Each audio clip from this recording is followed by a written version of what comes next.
আপনার খাতার গাঁটটি বরিশাল খাতার গাঁটটি।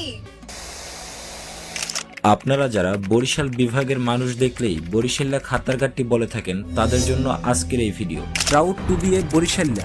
আদমশুমারির তথ্য অনুযায়ী সবথেকে কম ঘনবসতিপূর্ণ বিভাগ বরিশাল, কম জনসংখ্যা বরিশালে।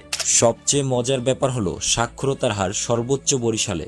শিক্ষিত এবং অশিক্ষিত লোকদের অনুপাতে শিক্ষিত লোকদের হার বেশি বরিশালে। ডিভোর্সের হার কম বরিশালে। নারী শিক্ষার অগ্রগতির শতাংশ বেশি বরিশালে। শিশু শ্রমিক কম বরিশালে। প্রাইমারি স্কুলের শিক্ষার্থীদের শতকরা হার বেশি বরিশালে। অভ্যন্তরীণ কৃষি উৎপাদন বেশি বরিশালে। মাছ উৎপাদন বেশি বরিশালে। জন্ম নিয়ন্ত্রণ হার বেশি বরিশালে। এছাড়াও বাংলাদেশের অন্যতম শ্রেষ্ঠ ব্যক্তিবর্গের অনেকের বাড়ি বরিশালে।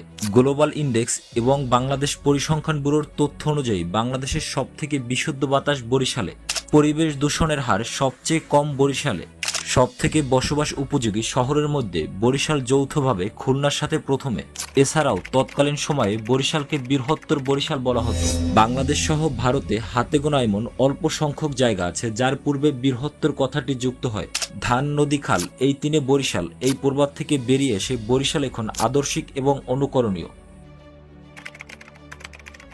বরিশাল খাতার গাঁটটি। হিরে বরিশাল্লা খাতার গাঁটটি।